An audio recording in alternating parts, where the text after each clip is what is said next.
Well, we begin with breaking news out of the UK this morning. Its government will recognise the state of Palestine unless Israel agrees to a ceasefire in Gaza. The Prime Minister, Sir Keir Starmer, announced his country will join France in recognising a Palestinian state at the United Nations in September. I can confirm the UK will recognise the state of Palestine by the United Nations General Assembly in September, unless the Israeli government takes substantive steps to end the appalling situation in Gaza, agree to a ceasefire and commit to a long-term sustainable peace, reviving the prospect of a two-state solution. Israel condemned the move, its foreign minister saying Israel rejects the statement by the Prime Minister of the United Kingdom.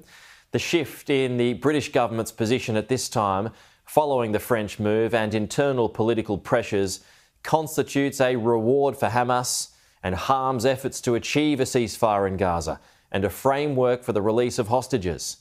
The US President Donald Trump agreed with Israel, saying he does not support the recognition of a Palestinian state. You know, you're rewarding Hamas if you do that, and I don't think they should be rewarded. So I'm not in that camp, to be honest. We'll let you know where we are, but I am not in that camp. Because if you do that, you really are rewarding Hamas, and I'm not about to do that. Sky's John Craig has more now from Downing Street.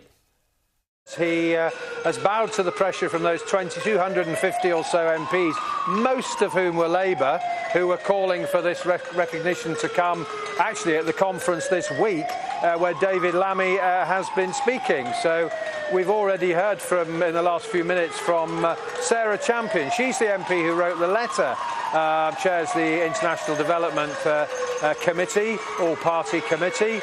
And she's delighted, as you might expect, although she's a bit concerned about those conditions, 4 of them.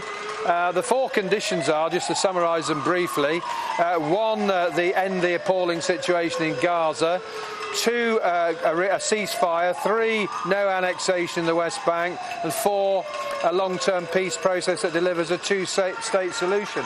Well, we've heard how hostile the Israeli reaction is, so it's not doesn't bode too well for that happening. Now, from political opponents, yes, political posturing, says Kemi Badenoch. Appeasing his backbenchers, says Priti Patel, the Shadow Foreign Secretary. Now, from Sir Ed Davey, who signed that Sarah Champion letter, along with plenty of others, he says it's a good thing, but he's worried that it's being used as a bargaining chip.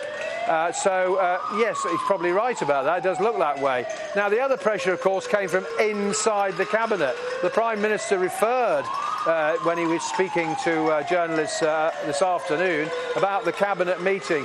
It's reported, it's estimated, that at least 7 Cabinet Ministers, including big hitters like the Deputy Prime Minister Angela Rayner and indeed the Foreign Secretary, were calling for this move. Then, of course, there was the pressure from Emmanuel Macron at the weekend, and he said that his country would recognise it at the General Assembly in September in New York, UN General Assembly. But it is significant that President Trump, who seemed to be getting on so well with the Prime Minister up in Scotland, when he was asked, did the PM discuss it with you? We never did discuss it, he told reporters on Air Force One.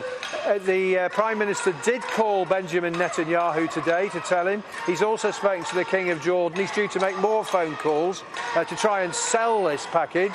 But politically, well, back home amongst his political opponents, it's gone down badly. He's pleased Labour MPs, and the suspicion is that it looks a bit more like party management.